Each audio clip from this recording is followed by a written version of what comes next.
Hello and welcome to After the Bell, Mirror Fighting's boxing show with me, Martin Domin, with George Groves and with Declan Taylor. No time off for us over Christmas. We hope you had a good one, a safe one, and now I'm sure you're all back in lockdown.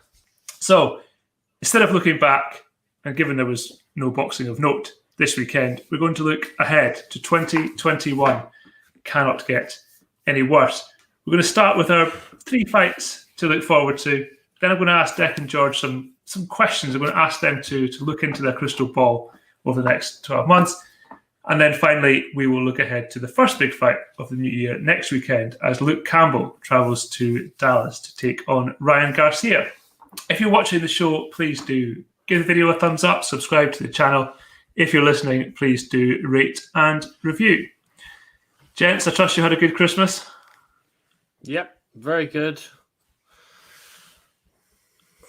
It was good. Weird one. It was a weird one, wasn't it? It was a weird old year. Yeah.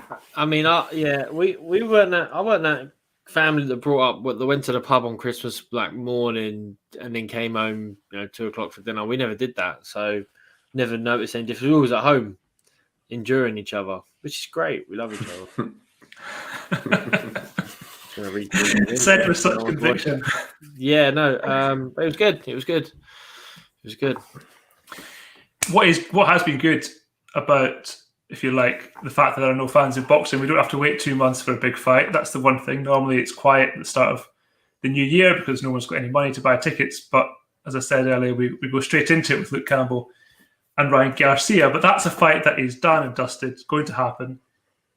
Let's talk dream fights for next year. Let's take one at a time. George, give me your top one that you want to see next year. Yeah, we're definitely saying it goes without saying that we all want to see Joshua Fury and we all want to see Spence against Crawford. We all agree on that, right? We all say that they're the dream fights for you. Well, I don't know. I want to see Joshua Fury. I know that, but and I want to also. Is there a caveat here that they're totally dream, as in some of my fights would never happen? They can't happen. They won't happen. And they don't make any sense for the fighters business-wise and stuff, but I still want to see them. Right? I'm just putting that out there. So you took the word dream and run with it. I like that. Literally. Yeah. Couldn't be more dreamy. No. Mine are perfectly feasible. Do I think 2 of the 3 will happen? No, but they're feasible. But listen, this is the game we're in. So if you've got bigger dreams than we do, Declan, that's absolutely fine. Yeah, mine are not even dreams. I just picked fights that I thought were going to happen that I thought might be good to watch next year. All right, let's have your first one, George. First one, I'll go Taylor Ramirez then. Josh Taylor, light welterweight against Ramirez, who I think has still got the other 2 belts. I don't know if any have gone vacant or whatnot. So I just love the idea of another unified champion in 2021. I think it's a great fight.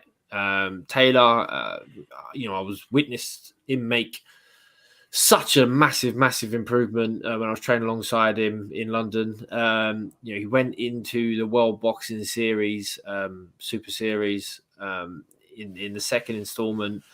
And he went in as a seeded fighter, but even before them, I didn't know where he was going to go in. He was a relative novice, but on paper and in terms of the big boys in the division. But came through 3 great fights, came out as a unified world champion, and now he's 1 fight away from having all the belts. So I'd love to see that fight. It'd be another Brit. Britain's been a while since we had a Brit unified with all the belts. So, and he's capable of it. He's terrific talent, and I'd like to see it happen. I think if it doesn't happen next year, then the belts probably will be dispersed, and it might not happen. So, sooner rather than later for that fight. Definitely feels like one that should happen. Maybe I think they're talking now around April, May, and of course, Jack Catchell stepped aside on WBO. So, in theory, no roadblocks. Declan, give me your one fight that definitely won't happen, but you really, really hope it will. Well, this one is Lomachenko against Javonte Davis. Lomachenko, obviously,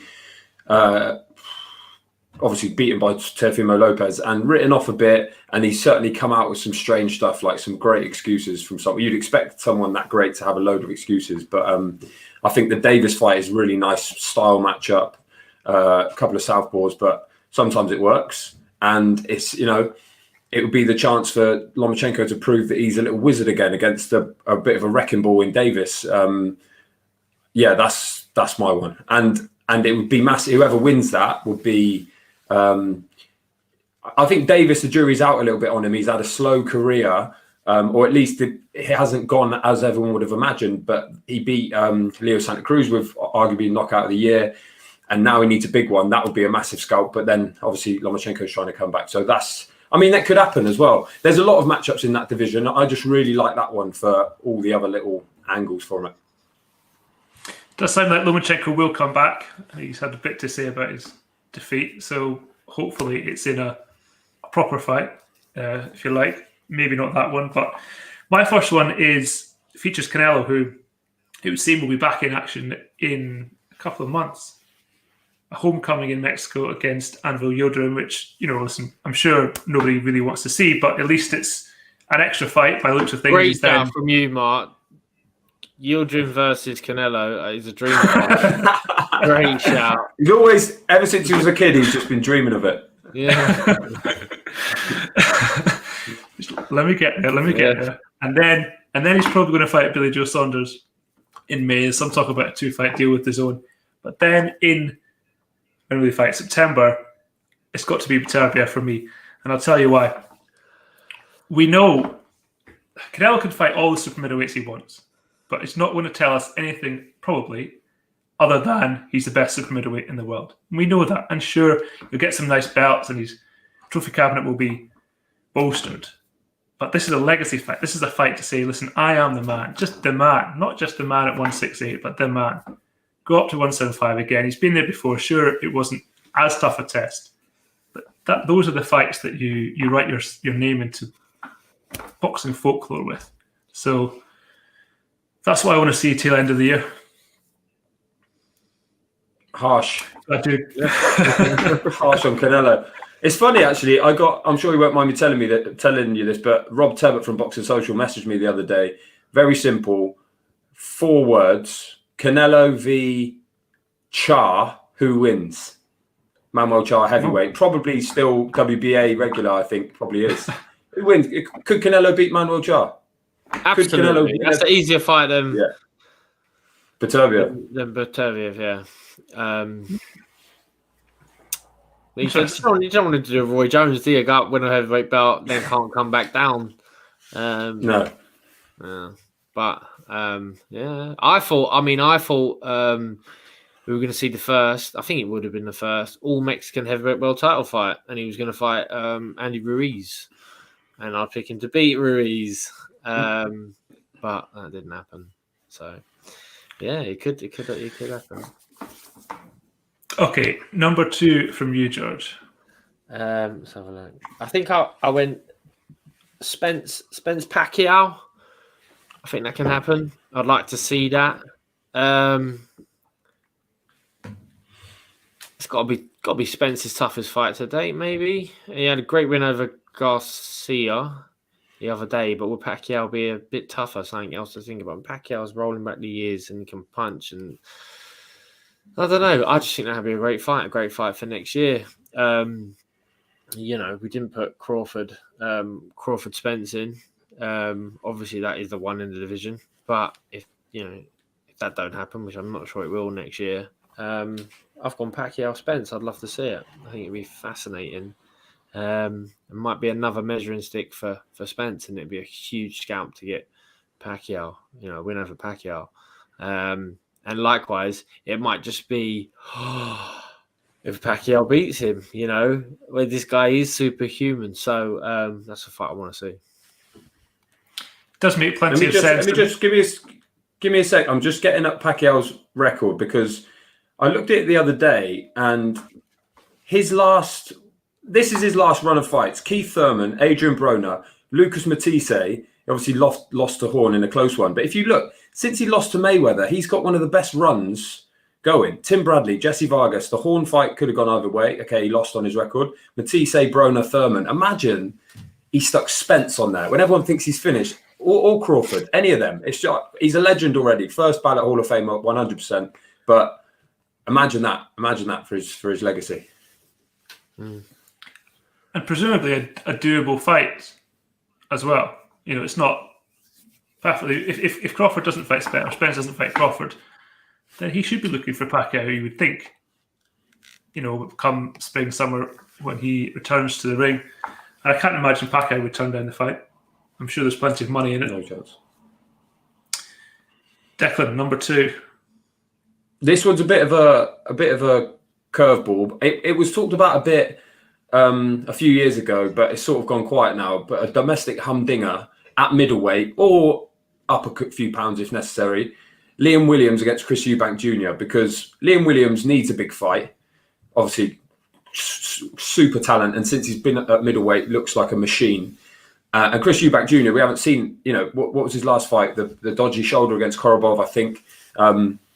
And he's sort of gone quiet. There was rumours he'd be out this month, but he never did. It'd be great as a journalist. We love covering Chris Eubank Jr. It's always sort of gets in the paper. So him against Williams would be a great one. I remember they had a bit of back and forth a few years ago. Eubank basically saying, "Who is this guy?"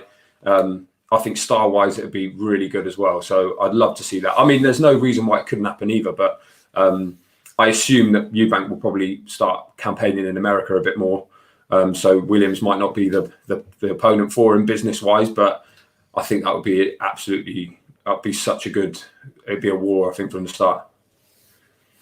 It certainly feels feasible. Like if Demetrius Andre had vacated, or still could, I suppose, his title, Liam Williams then fought for the vacant title and won it, then it becomes, why not? There's a world title on the line. Feels like it's not too outlandish from you. I think the build-up would be great as well, because we always say it with you, whoever he fights, even when he fought George, you know, the build-up's always great, no matter who the opponent is. I just think it'd be amazing. It'd be good to get him back over here as well, and you know, back amongst it. You do sort of get forgotten about a bit when you're in America. And obviously he's very wealthy, so I feel like he's not, I don't know, whether he's really got anything to fight for anymore. I don't know. I guess it's down to him to prove it, but that would be amazing. The presses would be great. And I don't think it's beyond the realms of possibility either. I love that statement from you there, Dec. He's fantastic to see Eubank Jr. Even when he boxed me, it was worth listening to. I said the build-up. I said the build-up because what I meant is that he doesn't always get dragged in, you know. You never always got dragged in. I know, people, I wind you up. Because you didn't want. No, but you didn't want to give people the sort of satisfaction of feeling like they got under your skin. But I remember you don't deserve it. Exactly that. I remember the presser was it up in Manchester when you said it was our big piece for Saturday morning when you said I would have beaten the dad as well. It was just great. That build up was amazing. You're going to set him back in, Dec. Yeah. Okay, my second one is perfectly feasible. It's a rematch, so it's obviously feasible because it's happened before. It's Lee McGregor and Cash Farouk. They've done it once in Glasgow. Time to do it again in Edinburgh. I think Lee McGregor's out in January in a European title fight. Cash Farouk just fought for Matchroom. I think it's basically agreed in principle, so I've kind of cheated quite a lot. But do you think there's going to be a different result? Do you think there'll be a different result? Well, that depends. I think that depends if you think the result was fair, because I think, if I remember correctly, I thought Cash Farouk won, and so obviously Lee McGregor got the nod. So no, I think Lee McGregor will win this one. So no, the same result. Yeah, I mean both of them are. I'd love to see like Cash Farouk against someone like Mark Leach as well. But that McGregor fight seems like they could do 3 of them, doesn't it, or 4? They could just box each other forever. I'm sure you would like that. Definitely. George, number 3. Yeah, number 3 we've already done. I had Alvarez versus Triple G. I think, someone, might be one of us, probably you, Dec. I think 24 rounds. We still don't have a clear winner. Let's go again. But but we've done that one. So I'm trying to think of skip me and I'll think of one before we come back before I get to the end. Okay. Over to you. I've got one. I've got another British humdinger. Again, we mentioned it last week, and the more I think about it, the more it makes great sense. Again, would never happen. So let me just put that out there. But Callum Smith moves up to light heavyweight and boxes Joshua Buatsi in another domestic humdinger. You see where I'm coming from, though. As a journalist, the domestic fights get in. People love them, and it's not going to happen because they're both with Matchroom and they're both big names, and they're sort of. It's very risky for Smith, and maybe it's too soon for Buatsi. Who knows? But I assume Smith's going to go up one, and then Buatsi needs a big fight. Smith won't go straight into like a world title fight up there, having lost against Canelo. So I love that fight. I love that fight. I could have done 3 from that division alone, but chuck Callum Smith in there as well. That's my third one. But one that you cannot guarantee fireworks in the press conference. No, I think it'll be real quiet build up. Yeah, they're both such nice guys. No, like they're not going to have a go at each other, are they? But or maybe they would. Maybe they would. I mean, it's hard I can't even pick a winner there because Smith's got the, I guess the experience at the top level, but he's obviously covering up a weight, and we don't really know how good Buatsi's going to be yet. He's sort of been a bit lackluster in fights where he should have, or everyone expected him to be really explosive. So I think again he's one of these where he needs a real test in front of him. That would be it. I'd love that. Yeah, I think that is the whole point of a dream fight. It's not Thank you. unrealistic in the grand scheme of things, but given the sport we're in, it's unlikely. But let me give you this one: Terence Crawford against Josh Taylor, which I think is doable because if Josh Taylor fights Jose Ramirez and wins all the belts, now I'm not convinced for us to start with that he then fights, if he wins, that he then fights Jack Catterall. I know he said he will, but promises are often fickle. So I'm thinking he doesn't because it's not happening until, as I said, spring, summer. So it doesn't give him a lot of time to fit in 3 fights. So you're looking at 2 fights in 2021. And if he's got the WBO and he moves up, I am right in saying that he then becomes first crack. And if Terence Crawford's still sticking around, there you go. Both with top rank. And who's going to earn him more money, Catterall or Crawford? Yeah, I think you're right. That's a good shout. I never really thought about that. If he does win them all, we probably will go up, won't he? And then Catterall will fight for a vacant belt, and that's a good one. That was just a favour. Great one for the fans. If you are advising Taylor, maybe don't go up a new division and fight pound for pound, arguably one of the best fighters in the world. Maybe have one fight to settle in a little bit, but the argument was, I suppose, was that top rank don't have many opponents for Crawford, and that's why they signed Taylor anyway. But I mean, unless times have changed, Taylor seemed to make the light welterweight limit comfortably. It would purely be a choice to move up, as in he'd run out of big fights or opponents, or just wanted a new challenge, because he'd sort of completed the division. He's ballsy. He's got serious nuts, Taylor. He would not shy away from that fight, and he'd see it as a huge legacy fight. The welterweight division is fantastic. So sooner he gets up to it, the better, because there's going to be so many huge fights for him out there. But yeah, straight in with Crawford might be. I think that the comfort would be that Crawford's come up as well. Over the years he's come up to welterweight. He's not just a full blown huge welterweight. He probably would fight at middleweight and just boil down. So, great fight, great shout. Have you got a third one, George? Back to me, yeah, third one. I don't know. I can't think of any boxers now. Let me give you some suggestions. Yeah, go on in. Let me give you some suggestions from Big Soups. I don't know if he's a friend of the show, but Canelo versus Spence. That was sort of talked about a little bit on the broadcast. I told you, you laughed it down. You were like, "Man, what are you going on about?" I'm telling you, it's in the works. Yeah, no, Spence don't want any of that. You can't do one hand say he's going to fight better Bayev, and then Spence is saying. I'm telling you though, because they would get 100,000 or whatever it is in Texas. Can you imagine it in Texas? I've got it. Go on then. Logan Paul versus Conor McGregor. No, I know you're trolling. For the WBC YouTuber belt. He's trolling. The thing is, that might be one of the more realistic ones. Yeah, Of all that's the probably big is. fights that- Mega fight. Makes sense. They should do a tournament, like I don't know, like a world super tuber series or something. Will those two brothers fight each other? Are they like the Klitschko's, or are they ready to have it? I think they're let fewer models than the Klitschko, so yeah, they'll do it. They'll usually bring one in Why not? to camp, and the big brother bashes him up, and then they feed him to the younger brother. It's a process, you know. So from the playbook. The playbook. You hear the playbook said a lot in American journalism now. So, George Groves going into YouTube boxing promoting next year. You heard it here first. What about Deontay Wilder against Dillian White? oh, good fight. Good fight. Dylan White ain't shy about giving Wilder grief. Wilder posted a picture the other day of a Rolls Royce that he'd pimped out, and I was offended. It was offensive. Like, no one writ anything on the comments. It was like, I don't know how Rolls Royce would allow that to happen. You know, it's like there's certain brands out there, you know, prestigious. What did he do with it? I only looked at it quickly. I couldn't stare at it any longer. It like painted like, I don't know, fire. You know, it pimped it out Deontay Wilder style, but it lost all class, and it was an atrocity. It fitted Wilder. It was a big old car. I think it was the SUV version, but yeah, that'd be a great fight because I think White's got a great chin. Like, you know, I know he's been over before in the past, but he's got a good chin.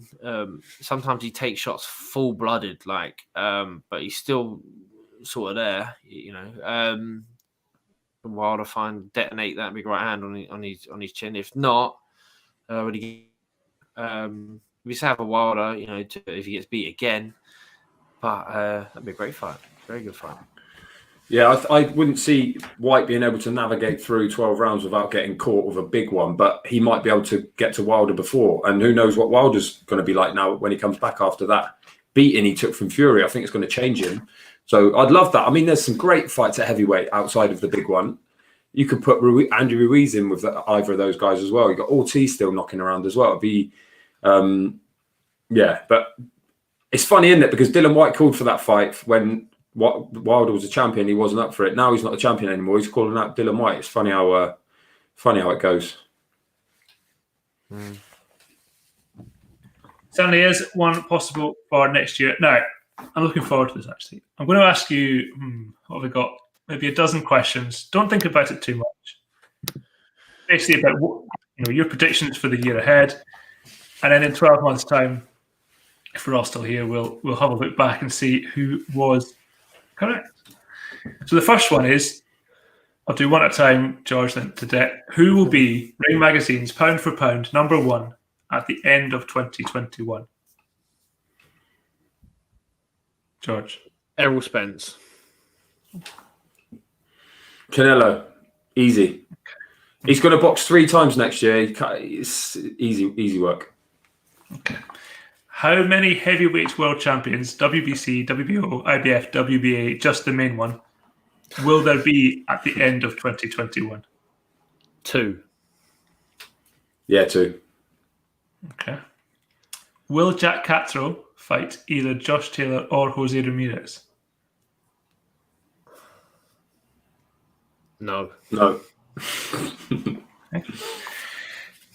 Unanimous almost so far. Which of the following will hold a full lightweight world title, no email champions, by the end of the year? Devin Haney, Teofimo Lopez, Javonte Davis, Ryan Garcia, Luke Campbell. Teofimo Lopez and Javonte Davis. Who's the second one again? Haney, Lopez, Davis, Yeah, Haney. Garcia. I think it'll be Haney and Lopez will have a couple. Will have the belts. So the other 3 won't have anything. Well, they will have something, but it won't be the belt, proper ones. In a similar vein, will Vasily Lomachenko have a world title? Will he win a world title next year? Any weight? Yeah. Yeah. Yeah. Okay. But Lomachenko has been matched hard for him to start. Like he'll fight anyone. I believe that he ain't good looking for an easy touch. He's made to work hard for his money, for his prestige. He's pound for pound the best fighter in the world, and they get him to do tricks like a bear in a circus from the 1920s. Do juggle for us, Lomo. Like, I'd love to see someone tell Canelo to juggle for the behind the ropes. It ain't gonna happen. So yeah. Actually, can I just on the lightweight one? I just realised, when you asked that, actually, I see Lopez moving up and vacating everything by the end of next year. So. And I reckon Lomachenko will win one of them. So get him in there. I reckon he'll win a lightweight belt at some point next year.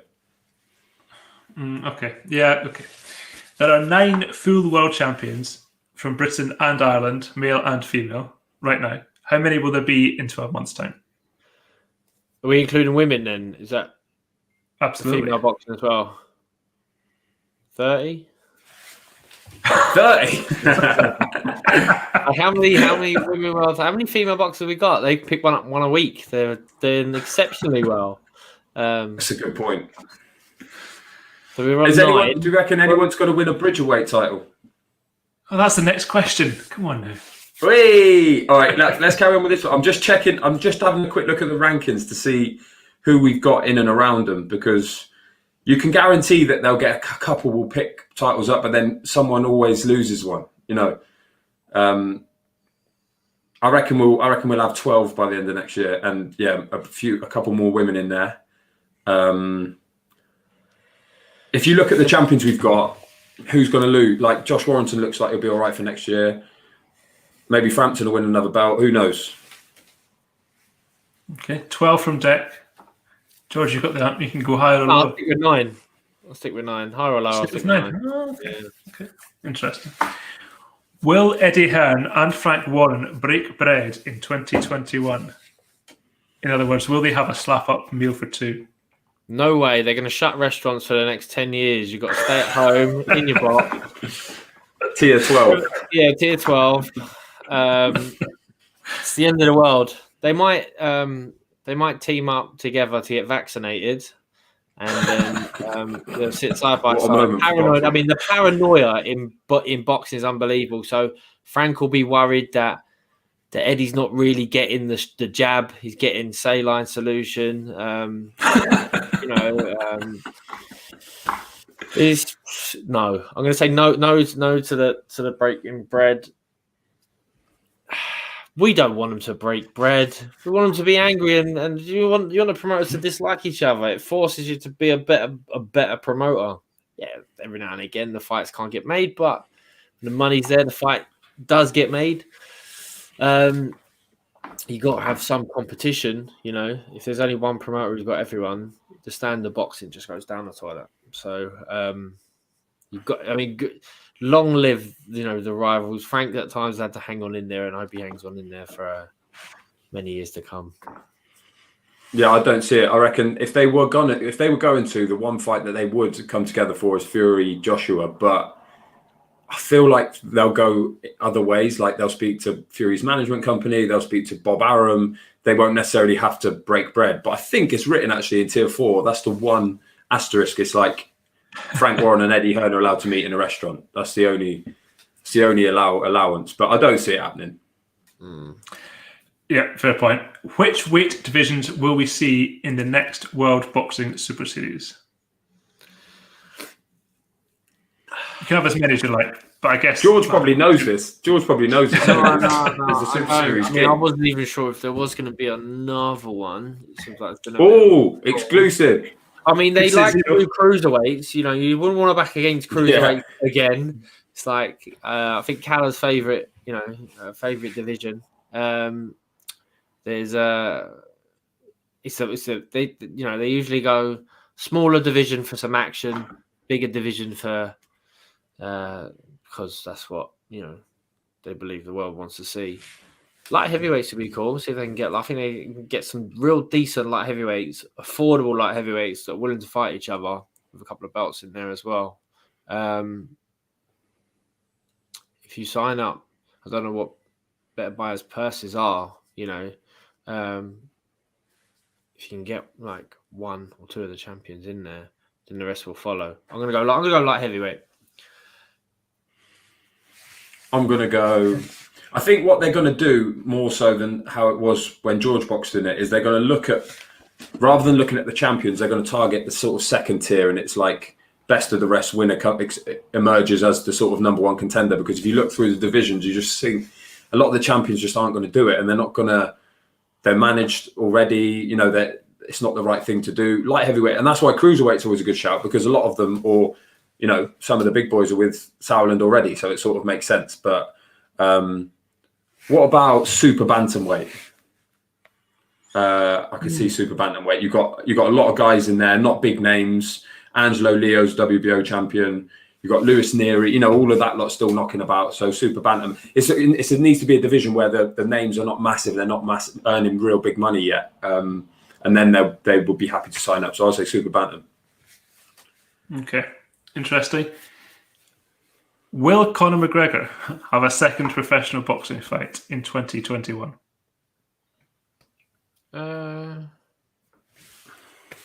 Maybe, probably. I haven't followed the news lately in terms of McGregor. Is he on the cusp of fighting someone else? No, he's back in the UFC next month. So for now, he's I'd say no. I mean, it's got to be worth his while. And without, I don't know, depends what the pay-per-view sales are saying, and if crowds can come in the US. If they do it, I don't know. Texas don't have no COVID laws, and they can fill 60,000 to some sort of stadium or something, maybe. But I don't know. Don't care. I don't see it. I don't see it. I guess Manny Pacquiao is the one that could happen. I just feel like next year is going to be a bit strange the first 6 months because of the vaccine and all that sort of business. But the one guy, the brother who like sent the video about him and like mentioned his Conor McGregor's wife and stuff, I just feel like if you're Conor McGregor right now, you're going to go, I ain't giving this guy a payday. Like he's got, there's calling someone out, and then there's calling someone out and therefore not getting the fight. A bit like with Amir Khan and Kell Brook. Not that they ever got that bit, but Amir Khan never really wanted to give Kell Brook a payday. So I feel like that would have been the one. Would it be? I guess it would have had to be a boxing match. Would you call that a professional boxing match? I don't know. I guess so. That's the one fight I could see him having, but I feel like Matey Boy's just gone about it the wrong way, and he's going to end up getting chinned at backstage somewhere and not making any money for it. Fair point. In a similar vein, how many punches will Logan Paul land on Floyd Mayweather? As many as Floyd lets him. It might be like 2 for a laugh. I was going to say that. It's totally, entirely choreographed on Mayweather's part. It's like they've probably got their little stats there before the fight starts. Right, let him hit you with 2 in the first round, 4 in the second round. Give him a big third round. He can hit you with 6, and then and then you just give him 1 a round from then after then. And stop him. How many times did the Japanese guy hit him? Wasn't many, was it? If any. I've never seen it. So if he's in that sort of mood, which he might be, he might just. Yeah, it might be a 1-1. I mean, let's be honest. Mayweather could finish that within 10 seconds if he wanted to. Like, if he really wanted to. So, 0, I guess, is the safe bet. Oh. Give me a number, George. Wait, I've only got to beat Deck. I'll go 1. I'm looking for a clean sheet. Closest wins. Yeah. Back to the serious stuff. For how many rounds will Anthony Joshua and Tyson Fury share a ring in 2021? It's not happening. It's not happening, Mark. It's not happening. It's not going to happen. Politics.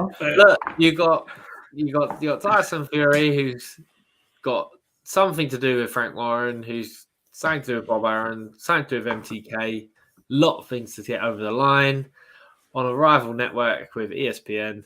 And you've got Joshua, who's setting up his management company, who's mentioning more and more and more signing up fighters. Is he starting to move away from Eddie Hearn and their DAZN deal? Are we all going to be... What are we going to watch if that fight does happen? What platform are we going to watch it on next year in the UK? Are we going to watch it on DAZN? Are we going to watch it on BT? Are we going to watch it on Sky? Box Office? Maybe we could get it on here. If it's Channel 5, I'll be excited. I get to cover it. Maybe. No one's got Redditch and the odds of where the venue is going to be. Yeah. I reckon they're going to share 14 rounds, right? They're going to do 12 rounds. Fury's going to nick a decision, or it'll be reasonably clear, but there'll be a scream up. Then they'll have a massive rematch, sort of the magnitude and build up of Froch Groves 2, and then after 2 rounds, someone's going to get cut, and it'd be a no contest. It'd be the biggest disappointment in British boxing history. So 14 rounds. You two just listen. All I know now for sure is that you've written yourself out of the 6-month build-up we're going to have on this show for Joshua Fury.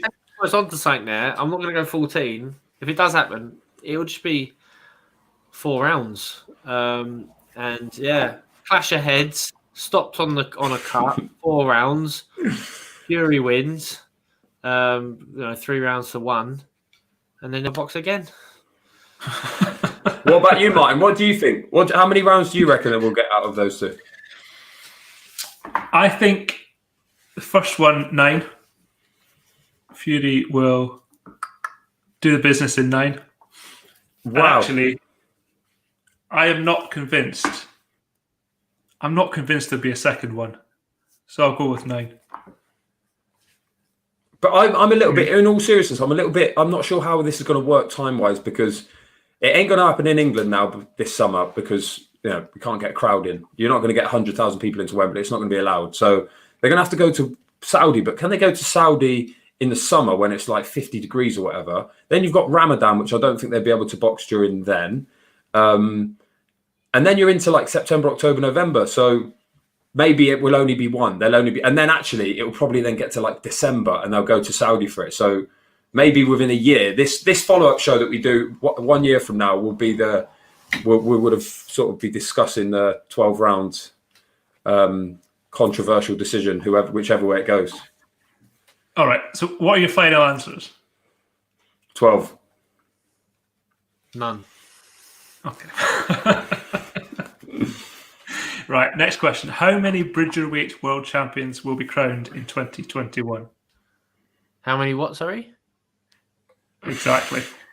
Bridgerweight, the new division between cruiserweight and heavyweight. Oh, for right. WBC. Bridgerweight, yeah. I like the idea of this. I know it got so much stick.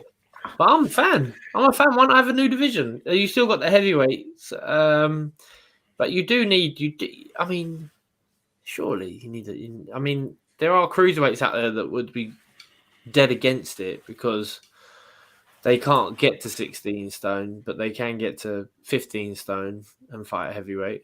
But I think times have moved on. It's time to bridge that gap between cruiser and heavyweight. Bridge it. People say is Fury pound for pound the best fighter in the world. So he is in some ways a pound for pound fighter. He beat Wilder. He's 3 stone bigger than him. 3 stone heavier than him. It's not a fair fight in some ways. It's not Tyson Fury's fault. It's just how it is. Some guys are, in regular weight divisions, some guys are huge, some guys are small. That's how you are. But heavyweights, it is a free for all. And excluding the guys like a natural cruiserweight who knows the cruiserweight is moved up for the payday. But there are a couple of heavyweights out there who just can't make cruiserweight properly, but are never going to be 19 stone, 6'8". It's crazy. So I don't know. I'm a fan of it. I mean, it won't take long to establish itself. All it does, but the sad thing will be that it will totally devalue the cruiserweight division entirely, almost, and whatever the bridge division would be, won't be that glorious either. It might take a few names to win something at it before it's embedded in properly. But I don't know. I think we will have to have it at some point. Might as well get on board with it. I think there'll be 2. Okay, maybe one of the World Boxing Super Series. They start with Bridgerweight. Yeah, that's what I just thought. Then maybe they will, but it's interesting. Well, it's a good question for Calla, because would they want to associate themselves with a division that's basically just been, apart from George, been hammered since it was announced? It's a bit of a risk, isn't it? But then they would get. There's some good fighters in there. Oscar Rivas and stuff. There's some good, and I think George is right. The longer it goes on, when people go, okay, it's here now, there'll be a lot of heavyweights who are like, I'm not big enough for Tyson Fury or whatever. I think there'll be two. I think we'll get the first Bridgerweight world title fight early part or middle of next year, and then they'll defend it against someone and lose. George, how many do you reckon? Well, if Kell jumps in, they'll create a new division, but then they'll complete it within 12 months. There'll only be one champion, won't there? Because everyone's going to sign in. You're fighting for a vacant belt in your first fight. Win that, become world champion. Then we've got two unifications in semi-final, and then an undisputed champion in the final. I don't know why Kell doesn't invent a weight every year. I'd watch that. Absolutely, I'll watch that. You know, so prime example I've seen in the gym is Lawrence Okoli, he had a good win, on the Joshua undercard. He's just a freak for the weight. He's just enormous for the weight. Has to boil himself down to the weight a little bit, but a comfortable cruiserweight. Can't wait for him to go up to heavyweight.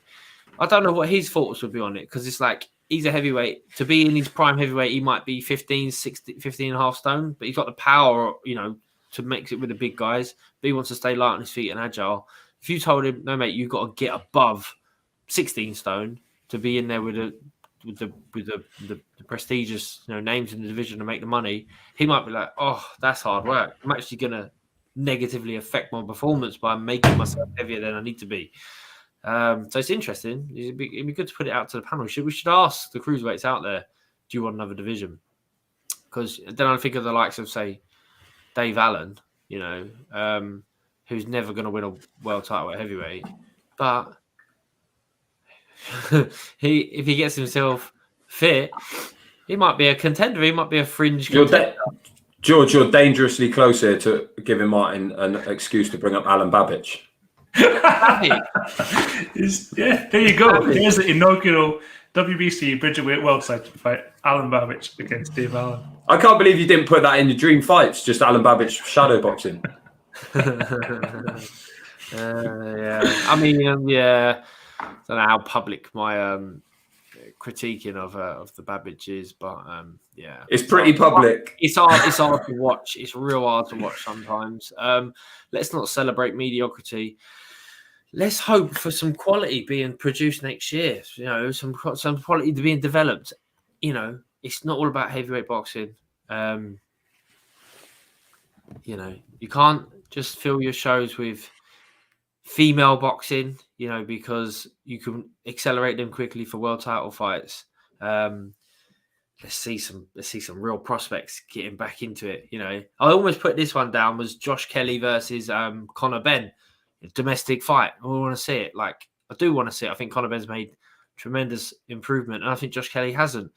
I don't know why Josh Kelly hasn't, because I feel like I haven't seen him. I know he's had a few injuries and a few things like this, but no one ever talks about him. No one ever builds him up, profiles him, and he's signed to match from the biggest, promotional company in the country at the moment, and he's trained by Adam Booth, one of the most famous and successful British coaches. Nothing about him. Nothing. So, these guys need to be in these fights with the profile. That could have been, if they were both built right, that could have sold out an arena. That could have been a headliner at the O2 and done the great numbers. Obviously, we might not have any fans in arenas, so that's different, kettle of fish. But even if we wasn't in this situation, would Eddie Hearn be confident in putting that on at the O2 and it's selling? And really, it should do. Joshua Buatsi versus Callum Johnson, that's an O2 arena fight. But would they be confident that they could sell enough tickets for that? Even Joshua versus someone like Anthony Yard, Joshua Buatsi against Yard, would you be confident in selling enough tickets for that? Because there's enough boxing fans know that this is an amazing fight. So let's hope next year we get some more of the prospects, and the more than prospects, they're knocking on the door for world title level prospects. Get some good profiling for them. See some big fights. Absolutely. Okay, two more questions. How many fights will Amir Khan and Kell Brook have combined in 2021? So if they fight each other, that counts for one each. What's Brook said after the last fight, after the Crawford fight? Has he said anything? Nothing. Is he just having a break? He hasn't said anything, and that's a bit of a worry. I think he didn't look right in that fight. I think his punch resistance gone. Whether that's the weight getting back down to welterweight, whether they can agree a weight. I don't think Brook will fight. I think Conor will have one fight. I'm going to go with one. Yeah, I think it's between 0 and 1. I wouldn't be surprised if we don't see either of them. You have got to think if you don't see him next year, you won't see him ever again. So maybe 0's a bit. I don't know, but neither of them seem to. Well, especially Khan. What's he even doing at the moment? He's just doing other stuff, isn't he? And Brook, how long will that take to get over? Getting beaten like that could be 0. Could be 0. I hope not, but it could be. Final answer. Okay, 0. Okay, last question. Which of the following fighters will still be unbeaten in 12 months' time? Katie Taylor, Billy Joe Saunders, Artur Beterbiev, Josh Taylor, and Josh Warrington. All of them apart from Saunders. No, all of them apart from Saunders and no, all of them apart from Saunders, who's going to lose to Canelo in May. I'm going to say all of them, and Saunders won't fight Canelo in May. That probably is the one. That's where it hinges on. Okay, excellent. Appreciate your thoughts, and we've got 12 months to figure out what's going to happen to the winner and loser. Right. Okay. Part 3. Let's talk some real boxing. As I said, January 2nd, next weekend. Great fight to start the year. Ryan Garcia, Luke Campbell. For me, I know Garcia is the odds-on favourite, but it feels very much like a 50-50 fight. In my head, I can't come down completely on one side, but okay, let's start with Luke Campbell. What is Luke Campbell's best win to date? Because you've got Mendy. Yeah, maybe Mendy. Yeah, the Mendy. Yeah, definitely the Mendy. Yeah, without a doubt. Actually, that's his best win. But yeah, it's not always about who you beat, though, is it? No, of course not. Of course, but it was just it was a side thought that I had when I was thinking about this fight. I thought, who is? And listen, you can definitely say the same about Ryan Garcia. He's only 22 years old, but this feels like Luke Campbell's last chance, definitely to. This would be for an interim world title, but to go on and win a world title, would that be fair? Yeah. I mean, just through personally knowing Campbell, he's very fresh for a 33-year-old. Might be 34 now. A 33-year-old. He's very fresh. Feels like he's been around forever and he's had a long career. He's had some big fights and some big losses, but he's got no real wear and tear on the body that I know of, so, and his temperament's pretty good. He's still pretty driven. He still lives the life, he still moves out from home and does the things that, he's done his entire career. I think being so long in the amateur setup where you're away from home and you're in the testing hard fights and stuff like this, that's all he knows and he's fine with that. It does seem that like no one's doing him any favors now, if that's the nicest way to put it. He fought his way. He teamed up with Mcgregor and I saw him in the gym and he was working hard and I thought he was making a lot of improvements because before then he was with Jorge Rubio in Miami and the style wasn't quite working for him. And before then he was training with Rob McCracken, but not full time. He was like, traveling back and forth from Sheffield and I don't think he made the right improvements with McCracken. So he made some improvements with Shane, boxed himself into the mandatory position, but then was fed Lomachenko, who's mandatory is a unified world champion. It's that makes no sense. So he's had no favors done for him, and now is he a stepping stone for other fighters because he's got that Olympic gold medal, so he's got a good CV. It was Haney. They were talking about Haney before Haney was sort of elevated to world champion. Now it's Garcia, so it's a tough division he's in at the moment. Could he beat any of the champions?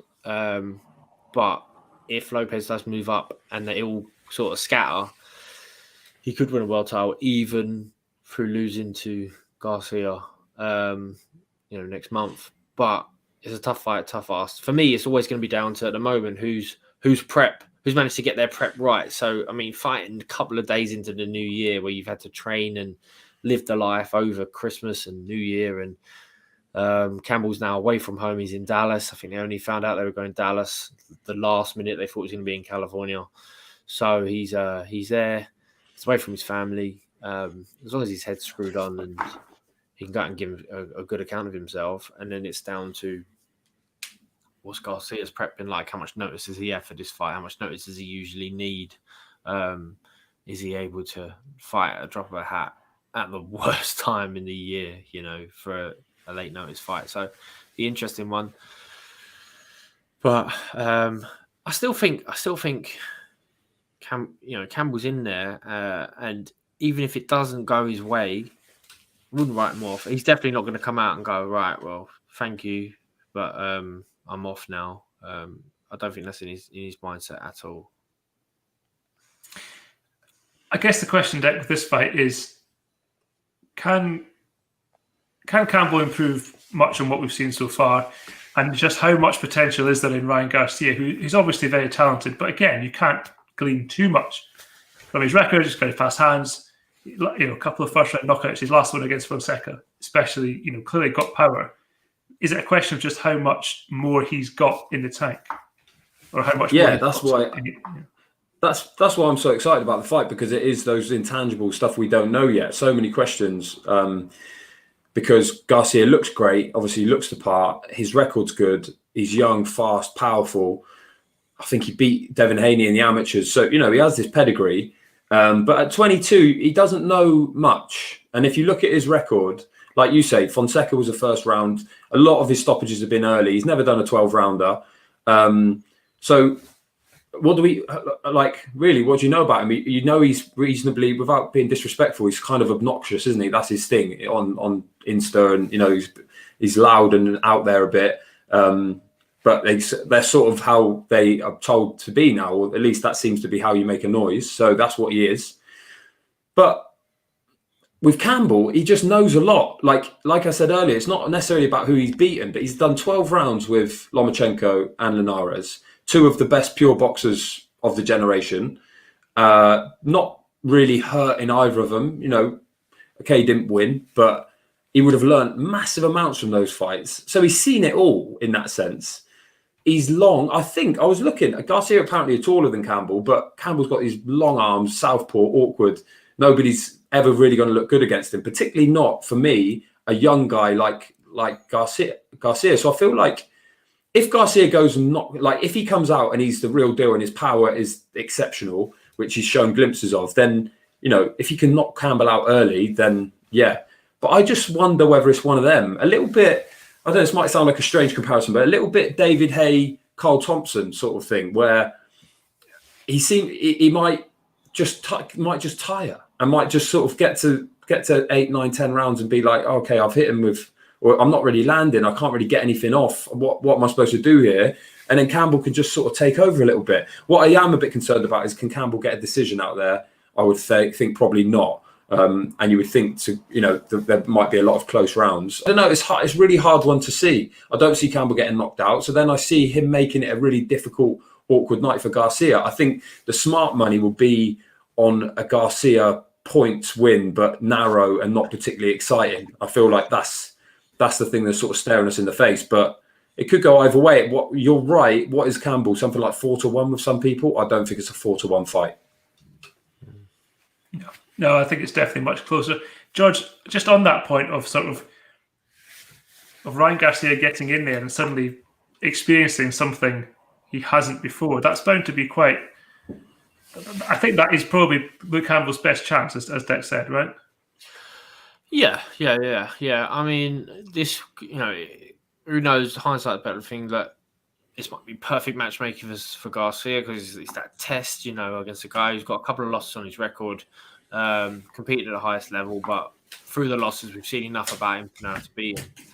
But he's not going to, I don't think he's going to be able to go in there and blitz him put him away in a round or two. Definitely not. Campbell's a very good fighter, experienced fighter, capable fighter.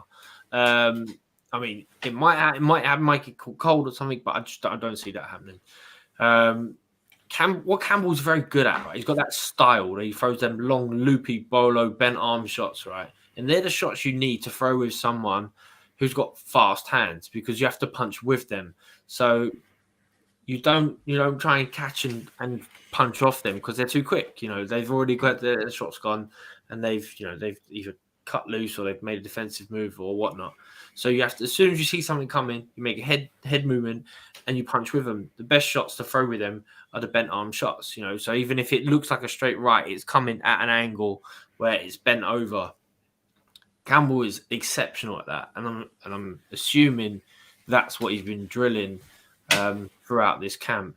And it's not necessarily something that you can prepare against, because what you're preparing against is, okay, as soon as you start punching, someone's going to hit you. Like, how can you prepare for that? And not everyone is able to do that. But as I say, Campbell's style allows him to do that very well. Hopefully, I think he does. It's risky, obviously, because you're relying on a defense, a head movement or a body movement or something that's keeping you within punching range, but taking your head off the line so that you don't get hit to land your shot at the same time. Some fighters you look at and you say, this is how you beat this guy. You have to punch with him. Garcia might not necessarily be the way to beat him, but when you fight someone with fast hands, Campbell has the style to be able to do that.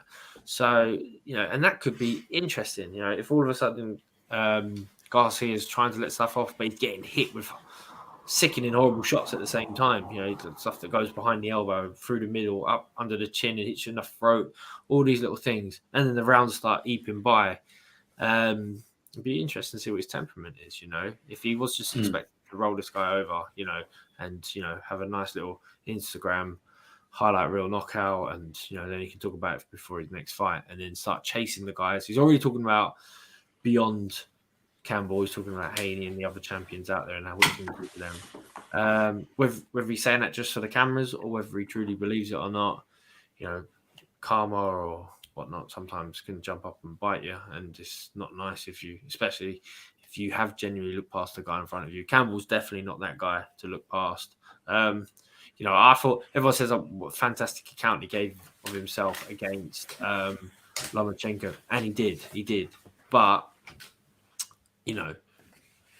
he was disappointed in that in some ways. It's not his job to say that publicly, but he was going in there to win. So he's definitely got a winning mentality. Could be a great fight. It will be a great fight. Definitely a great way to start the year. I agree, though, George. I think there's a lot to be said for that. What Garcia actually thinks of Campbell, because he might just look at his record and go, lost to Ivan Mendy. Yeah, this guy's not on my level, and then he doesn't really try that much because he's young and not that experienced. I mean, that's casting aspersions. I don't know the guy, I don't know his camp. I'm sure his trainers won't be like that. But, sometimes that happens, and maybe he is overlooking Campbell, and then he's got a big problem. And what I do want to see, and what I would expect, is that they're going to try and target the body with Garcia, because he throws a lot of headshots. I think he's going to go, just jabs to the gut, straight right hands to the body whenever he can, just to wear him down, slow him down. So then if they can get to rounds 8, 9, 10, there's so much water in the basement, as they say, that it just makes those championship rounds, which Campbell's knows about and Garcia doesn't, just puts him in good stead for him. So I think that's got to be one they're going to have to do early. Stay nice and tight, don't get caught with anything, and just try and wear him down, slow him down. Because if he hasn't got his speed, or if he's just an inch off the pace in the second half of the fight, Campbell's got a good chance.